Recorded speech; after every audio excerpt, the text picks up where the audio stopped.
Good morning. Happy Saturday to everyone. As we're going to jump into our roundtable today. We're going to talk about Sark's offense and how it's become a little bit of a plug and play system. To everyone. But then we're also going to jump into what we've learned with the NIL. So let's bring in the lads. We've got Eric Nalin, we've got Paul Wadlington, and Ian Boyd. And we'll start with you, Paul.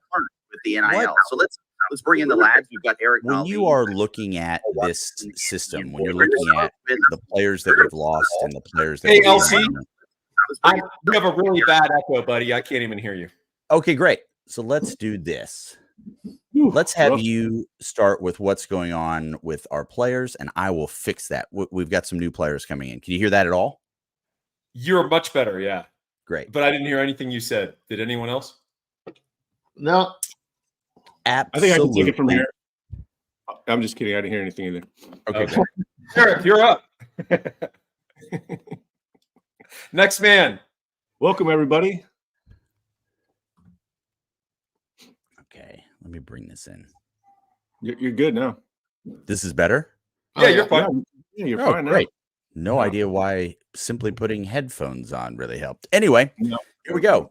So what we're going to talk about today is the idea that we've got a system going by way of recruiting, by way of transfer portal, where Sark's our offense has become a little bit more plug and play. We've lost some players and we've got some folks coming in that are almost, let's be honest, an analog to what they've got going on. So I'd love to hear Paul's thoughts on that. Eric has a great article on the site. We can get into it. Yeah, so it's actually an interesting concept. So obviously Texas lost a lot in the NFL draft, which is always a good thing for your program, but possibly a scary thing for the team the next year. And Eric wrote a really interesting article about replacing these players, and he sort of went guy for guy.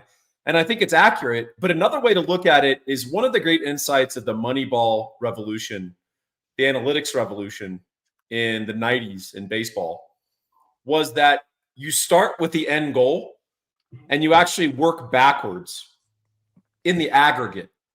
So you're not going to replace that really good free agent that the New York Yankees stole from you, who hit 330 with 45 home runs. What you're trying to do is replace his run production in the aggregate with upgrades across the board. And so do we know that Isaiah Bond is going to be as good as Xavier Worthy man for man? I don't know. He could be, actually. Do we know that DeAndre Moore is going to be a better replacement than Jordan Whittington? I think he's actually more talented physically. I think he's got a higher upside, but we don't know if he can contribute what, a grizzled veteran brought to us and also brought to the locker room. But when you start to look at a third-year quarterback, when you start to look at an offensive line that brings back 4 of the 5 starters and actually got better depth behind them, which is a big deal, then you start to look at it and say, all right, in the aggregate, can we at least match the production that we had last year? Can we put out at least 35 points a game? Can we move the ball on a per-play basis, right? Not just aggregate raw yardage, because that's dependent on your pace. That's dependent on lots of stuff. But how many yards do you get every time you run a play on average? How good are you in the red zone? Are you settling for 3 or are you getting 6? Over time, that makes a big difference. So you could actually have inexact matches player for player, but you, in the aggregate, can have a better offense or at least an equal offense to last year. And I think, frankly, the goal is to have a better offense because the Texas offense last year was explosive, but kind of hit or miss in some instances. So I like that article a lot, not only for the player thing, but also the aggregate. And the best individual position that you could look to and say, we're going to replace this in the aggregate is Jatavian Sanders at tight end. So a willing blocker, but I would say an average blocker, a very good receiver, not super dynamic necessarily with the ball in his hands, but also very capable. Can you, in the aggregate, match some of the things that Jatavian Sanders gave you? Well, yeah, with Gunnar Helm, yeah, great hands, willing blocker. You got Amari Niblack, who's actually got better deep speed and more ability to threaten the middle of the field probably than Sanders, and everyone can catch the ball. So we're not going to replace Jatavian Sanders singly, but in the aggregate, can we replace him? Yeah, it looks like we can. So I think that's the encouraging thing about what we've done in the portal. And then, of course, what we've done in just raw development with the Jonte Cooks, the DeAndre Moores, et cetera. So, sometimes you can convert Scott Hatteberg and make him play first base, and he walks a lot and he hits 280, and all of a sudden you realize this is actually this journeyman is one of the more useful players in baseball, and you end up with a higher aggregate run production. So that's kind of my approach, and I think that's the synthesis of Eric's article, and I think it's an encouraging thing for us heading into the season.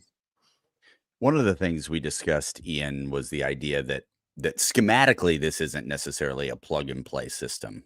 This is the reason that this is going to be a possibility is exactly what Paul highlighted and Eric in his article, which is the experience we're having on the line and at the quarterback position. And I'd love to hear your thoughts on specifically how those two areas schematically make it easier for these players to kind of jump in and be successful. Yeah, we're still only, this coming year, we're going to see what a upperclassman Sark offense looks like. And I think that that's probably going to clear up some of the issues we've seen with full use of the playbook, red zone efficiency, and things like that.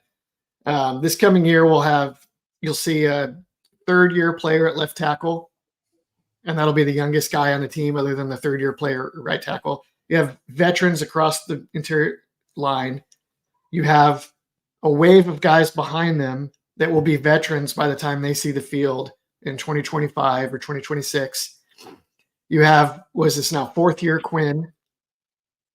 When Arch Manning would be due to take over, Arch Manning will be a third year player, right? Yep. By the time Trey Owens gets in behind him, he would also be a third year player. Sark is pretty exacting on what he wants. He has a big playbook. He expects his receivers to master very precise routes. He expects his linemen to master a pretty wide array of run blocking schemes and protections. But he's got things at the point now where those key infrastructure positions like tight end and quarterback and offensive line are well stocked with veterans. And then at receiver, they can either just promote the young guys that have got it, or they can go to the portal. So it's not a system really that's designed to easily plug and play, where you just stick a freshman or a sophomore in at a good position and you're off and running like a hurry up, no tempos, up tempo spread where everything's really simple and you just go really fast. They're pretty precise and elaborate, but Sark has just got the portal and the Texas resources all humming together in such a way that, it's unlocked. Can you expand on this idea a little bit that you talked about in your article, Eric, with, the concept that this is possible really because of the recruiting, because of taking in high school players and having them in the program for an extended period of time. And this will seamlessly transition us into NIL chat when it comes to retaining talent. But I think that is a major part of this is still the basis of it is the same. You've got to get talented high school players in and build your program from that level up.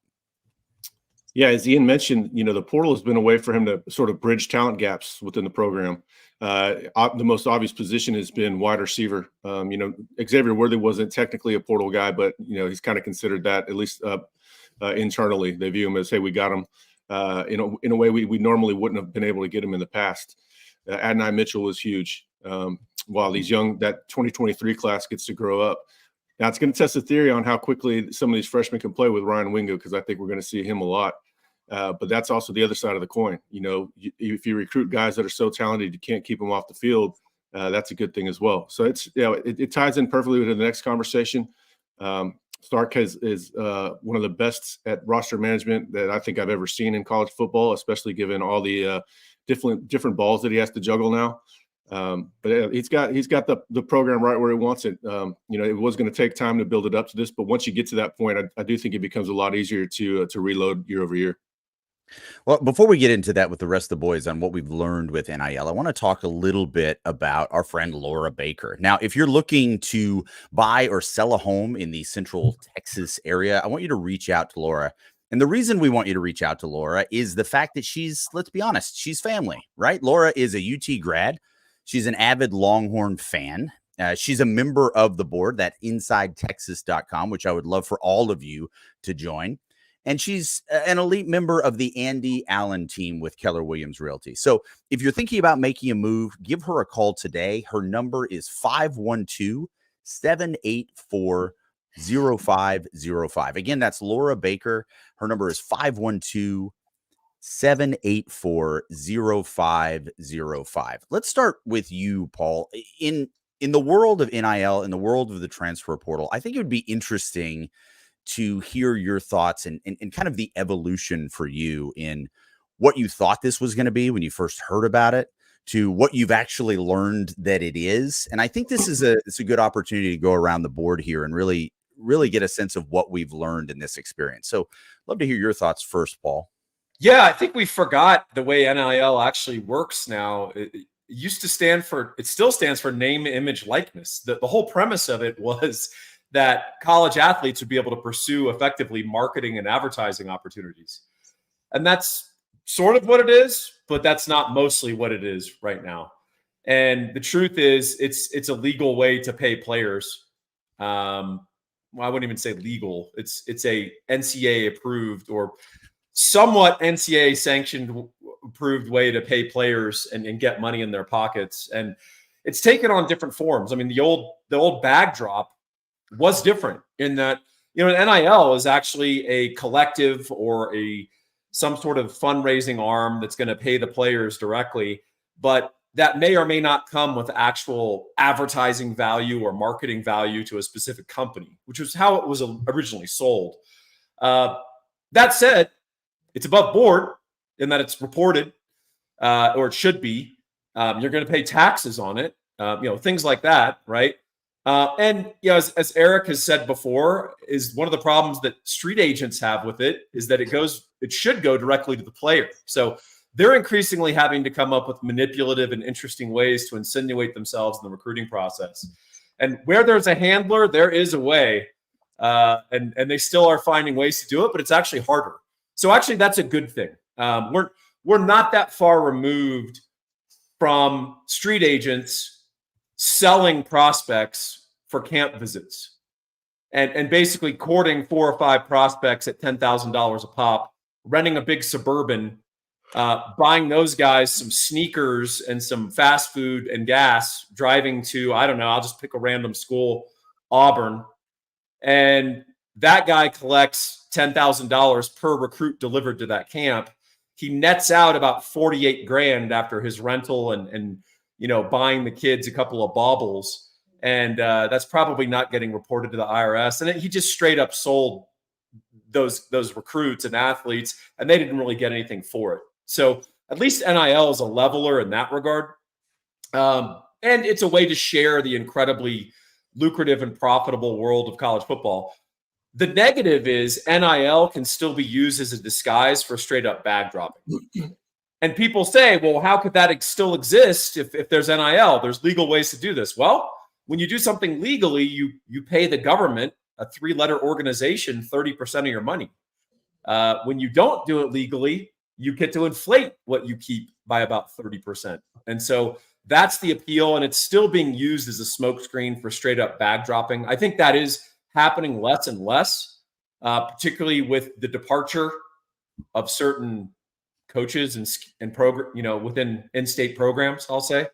But I think things are happening above board. But NIL is an interesting way in shorthand to get some money in the players' pockets, but it's absolutely nothing what it was promised to be in terms of name, image, likeness, marketing, advertising opportunities. That still does exist. Lexus of Austin is still going to want to sponsor your quarterback, but it's not really how most of the money is getting in the players' pockets. So, I think it's not turned out exactly as it was promised in the original court cases that were stuck in court for a decade and a half. Ian, do you have any particular thoughts on this? I know Paul was very thorough there. Is there anything that you particularly, and individually, personally thought like, okay, now the O'Bannon case is going through this. This is what it's going to mean for college football. And now here is where we are. And again, this is all going to change even more. This is in no way a static position. So, but your thoughts here, I think, would be really interesting, Ian. They better be really interesting. Well, I think that the NIL quickly devolving into programs developing slush funds to pay players was the most predictable thing ever. Sometimes the speed with which programs were able to set that up and how like toothless and helpless the NCAA was about it was a little bit surprising at times. But in general, I mean, everyone that knew how college football recruiting has been for the last, 40, 50 years, you knew that that's where it was going to go. Because, I mean, basically more or less that was happening under the table anyway. So to just convert it into something, easier and more simple to organize it's just kind of a no-brainer. It was funny though. I remember there were some people that were all in on the, pay the athletes and let the athletes have a chance to earn their market value. And people would be like, well, this will turn into a slush fund, which to me that's fine. That doesn't bother me. They're obviously worth a lot to the university, and to people want to pay them, then let them pay them. And then people would be like, no, of course this is where it was going to go. Some of the downstream things of that have been kind of interesting and surprising though. Like which universities have been able to seize on this opportunity has been surprising at times. I think I didn't really anticipate, maybe this was naive on my part, but I didn't really anticipate how much of a player Oregon would be in the NIL era and how much they've been able to see, Eric thinks I'm naive and he's laughing at me, but I mean, that would be one of the first schools I would think of. School that I didn't know that they would. I didn't know that they'd have this much force behind them. I guess Phil Knight probably just dedicated 15 of his lawyers to it. I mean, that would be like they were so quick to it. Remember that was NFTs were all the rage. Everybody was talking about NFTs. This I didn't understand. I know. I couldn't want to listen on the phone. Look, okay. There's some programs have been surprising to some people and not surprising to others. And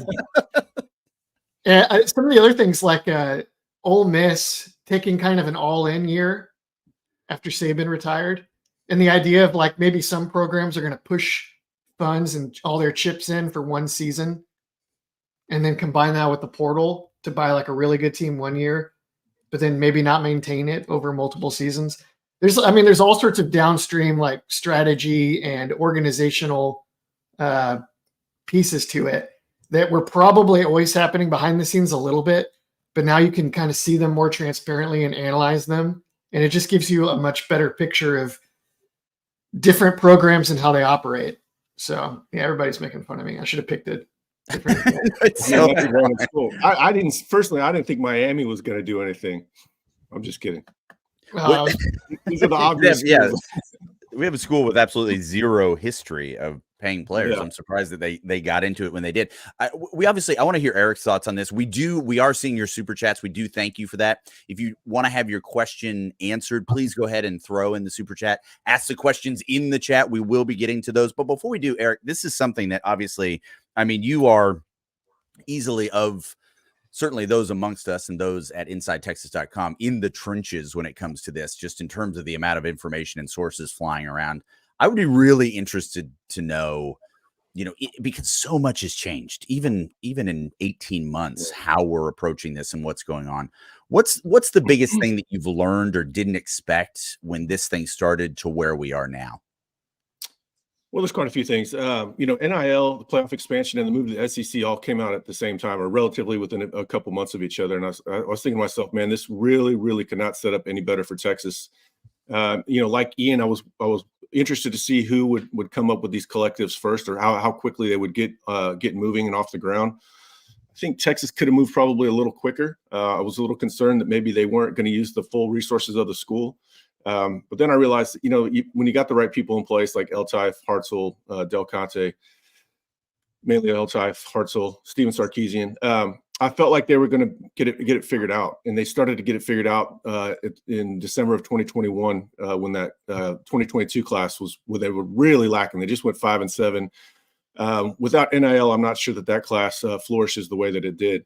I was a little concerned at first whether or not they were actually going to take advantage of the full resources of the school, the whole ecosystem, all the donors they had.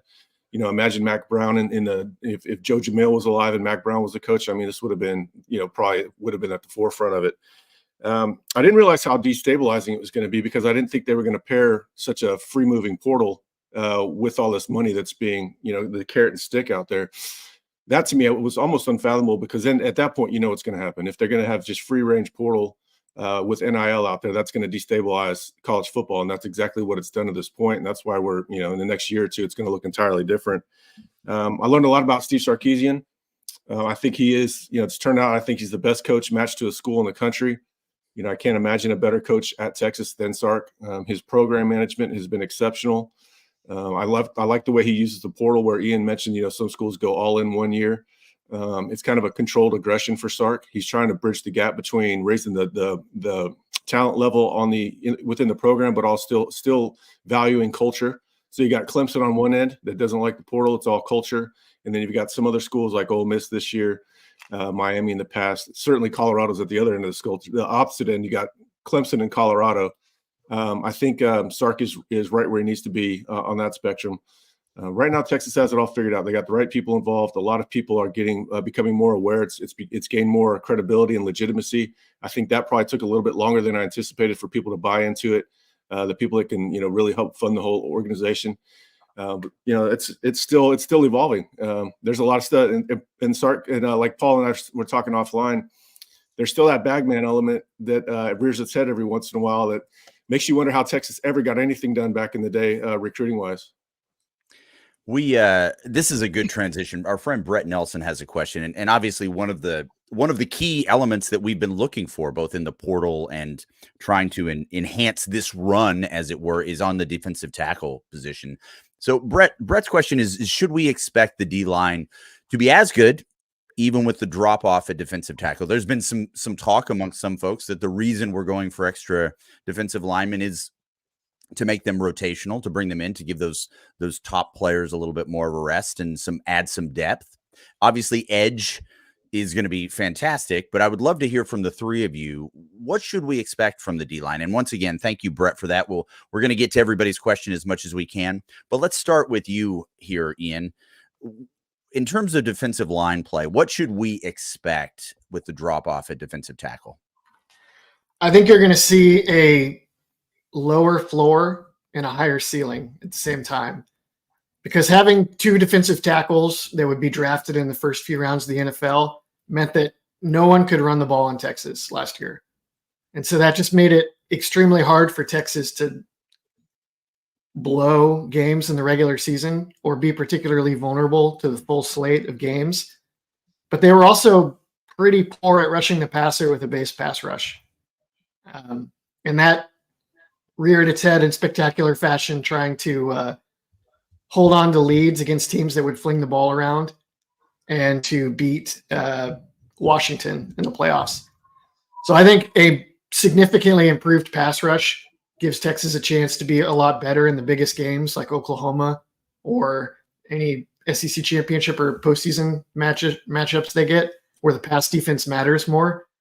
But it's a little harder. Like, run defense is more of an every week concern in college football, if that makes sense. And they've definitely lost. There's no way they're going to be as good in run defense as they were last year. Paul, do you have any thoughts on this? We talked a little bit about the idea of obviously that edge position being maybe a point of strength here on this particular defense and getting to the quarterback. But again, we are going into the SEC, a league that is certainly transitioning more to a pass heavier league, but they are, they're known for their running games. How should we expect this defensive line to perform given the drop off that we've had folks going to the NFL? Yeah, I mean, edge has gone from a nominal concern to a clear strength, and that's going to be huge for exactly the reasons Ian said. Yeah, I'm a little concerned about teams straight up getting physical with Texas inside. Michigan will be interesting bellwether early in the season, because that's it is May 4th 2024, year of our Lord, and I promise you, I can tell you Michigan's game plan right now. So, and it's not changing. So we have to hold up against those kind of teams. Interestingly, you're right about the SEC, LC. You don't have as many of these power running games. This is not 2016 anymore. And so even Georgia, who we associate with physicality, that's a pass-first football team. And they will be throw the ball first for good reason this year because of Carson Beck and some good receivers. So, but some schools like Michigan, obviously, but then also like Kentucky, subtly can be a team that's pretty physical running the ball between the tackles. And if you can't stop it, it can be a real pain. And so, that's where I think we're going to be, as they say, when you travel in Asia, same, but different. I think we might have the same total level of ability in the D line, but it's going to be distributed very differently. And it's going to come out in different ways. Meaning if Texas can get a lead against certain teams, you're going to see some pretty devastating pass rush potentially. But we also have the opportunity to get it bullied around. And that's something that we've got to work against. And Eric's shaking his head saying, no, it's not going to happen. Not on his watch. He'll run out there like the 12th man. But I do think that there is that potential. And we'll see early against Michigan. If we shut that down, boy, it's going to be a tough defense to deal with over 4 quarters of play. Well, it is the idea that Sark always is talking about of complementary football, right? If we can start running up the score a little bit, that certainly helps our defensive line and allowing those edges, like you just said, Paul, to really get to the quarterback. If we can move on a little, do you have anything to add there, Eric, before we move on? They might lack some frontline talent at D tackle, but I like that they're very experienced. There's a lot of maturity there. That's why I don't think that they're going to get pushed around all that much. I don't think they'll get dominated anyways. They aren't going to be nearly as good running the defending the run.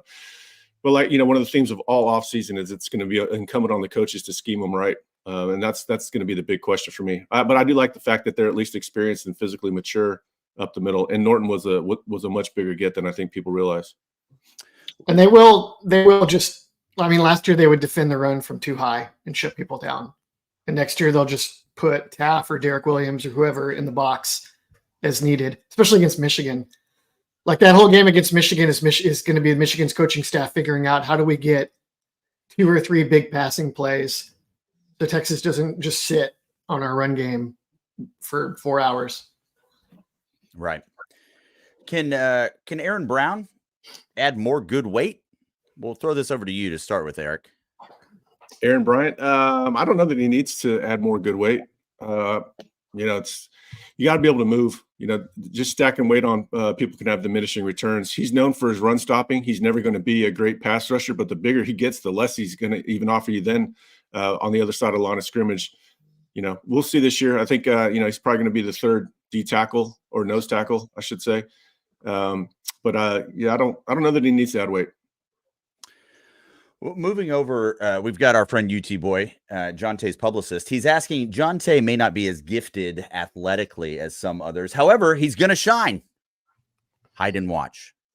Last sentence, I don't fully understand, but we're with you. I want John Tay to be awesome. Who does? Let's all just hide right now.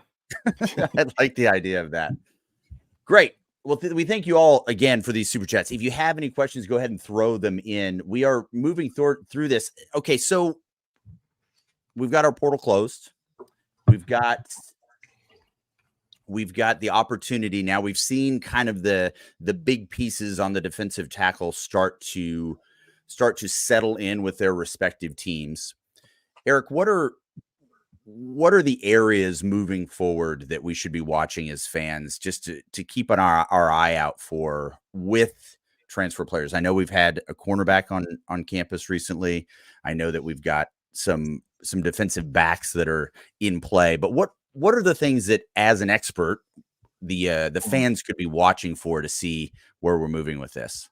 I think, don't call me an expert. I think I apologize. As a seasoned novice. Yeah, it's my novice opinion. Well, how about my informed opinion? I checked with somebody this morning about Javian Cole, the cornerback from San Jose State. He's still on campus. He's had a really good visit, and they want him. That's the number one thing I cared about hearing right now is, do they want him? Like I said, coming into it, it's a bit of a job interview. They didn't know 100%. Is he going to fit within the culture? You want to meet him and get a good feel for him. Does he seem like he's coachable? What's his level of football character? So that all checks out. Next step will be, how bad do they want him? Does he still go to Auburn? And that's what I've got to figure out today. One of the things, and I'd love to hear, one of the things that we've talked about is this idea, and we hit on this a little bit of how educated the UT NIL system is. That is to say, they have a very strong understanding of market value. And we've just seen, certainly in the defensive tackle position, some major players come in. We thought this might be something that would be a good fit for Texas. It turned out not to be. And my understanding of that is the issue there is not our understanding of market value. It's an issue of whatever that player may want or may need for their family. It's certainly their choices, but it's not ever going to be an issue of Texas understanding where a certain player fits. Is that an accurate way of describing that? Yeah, I think Texas has a very good idea of what players are worth, at least to them, but also to other programs. They know what Ole Miss is paying. They know what Ohio State's paying. They got their ears to the street. Their tentacles go pretty far and wide within the agent world. Texas has the right people in charge. I mean, that goes back to what we were talking about earlier. But yeah, they feel like if we bid this, we're either going to force somebody to match, and it's going to hurt them. They were not sure that Oklahoma would match on Dominic. Dominic didn't get anywhere close to what they were asking for, but they still got a whole lot. So Texas is like, all right, you will either get him or we'll make Oklahoma, whose win total didn't move at all, pay all that much. And, instead of building for the future behind, the bright future of Jackson Arnold, they just spent a lot of money on a defensive tackle that's not going to change anything. So they're fine with that. But they've got a very good idea of the value. They know the value of their own roster. That's partly why you don't see a whole lot of guys leaving, or really anybody. Nobody's left over money at Texas. So yeah, they know the market value of these guys, and that way they can build a cap, they can budget for the future. They've got a good handle on that. Paul? Hey, LC, I'm going to write an article about this, but there's a lot of levels to the NIL and some of the stuff for the portal, and one of them is your budget, which was very capably addressed by Eric. The other part is the locker room. You have to respect the chemistry there, and so. Here's the thing that we love all about athletics, probably at some level, whether we acknowledge it or not. It's one of the last true meritocracies, more or less, right, in our society. And athletes are very responsive to that. So you could have 4 years in the program. You could have suffered through the 5 and 7 year with Sark, and you've worked hard and had the progression, and you're getting what you're getting. And then a guy comes in and gets paid. If that guy is not all that, and he's getting paid more than anybody for 1 year, that is going to cause some dissension in the locker room. Now, interestingly, because athletes are naturally hierarchical and athletes are meritocratic in their heart, they want to win, and they have an innate sense of fairness. Even when one of their boys gets put on the bench by a portal transfer, if you come in and you're Casey Hampton reborn the second, and you dominate everyone, no one says a word about your NIL. Okay. When AD Mitchell came in with a nice bag, and he started dominating defensive backs on his first day of practice, no one went, "Oh, this is be it." They just went, "Okay, get it. Sounds good. Moving on." But what you can really be disruptive to a locker room if you bring in a guy who's been very hyped and you turn out he's just a rotational piece. Right. But he's getting paid 5x what your other defensive tackles are getting paid. And he's letting people know about it through his surrogate or his handler. That's incredibly disruptive to a locker room. And I think, so not only are we looking at our own budget and what our purse strings can accommodate, but we're also looking at the bigger holistic picture of the locker room and balance. And as I said, athletes are more than happy for other guys to get theirs if that guy comes in and he's a baller and he's a dog. No one says a word. But the real issue is when you overpay for a Jag. I don't know if you guys remember the Tony Kukoc signing for the Chicago Bulls years ago. And they paid Kukoc more than Scottie Pippen, like significantly. And I think comparably to Michael Jordan. And Michael Jordan and Scottie Pippen made a point of letting Tony Kukoc know that when they played, I think it was Croatia in the Olympics. So, athletes have that natural hierarchy. But you know what? If Tony Kukoc had dropped 35 on them, they both would have gone, all right. Well, we're not going to complain. We get it. So anyway, my 2 cents on that. Well, and the other side of that too is, and you're highlighting this as fans, as the people that are watching this from the outside, we're only seeing generally or reading about those NIL deals, those situations for players that are coming in. It's really the retention on it, and that stuff that kind of is happening in the locker room, in the organization itself with the NIL that is obviously the most important aspect of this. And I think this highlights exactly what Eric has been talking about for the last few weeks, is this concept of Sark's amazing roster management and how he's able to maintain, high levels of buy-in and also just keeping everybody happy with that. Really nice stuff today, guys. I really appreciate it. I want you to give our friend Laura Baker a call. Again, her number is 512-784-0505. And Paul's article is going to be coming out at InsideTexas.com. We invite you to check that out. That's where all of these gentlemen are writing, and you have a great opportunity there to get some of the insight stuff, even before we have the opportunity to get it out to you now. We thank you so much. We hope that you will stay dry out there and stay safe, everybody. Hook 'em.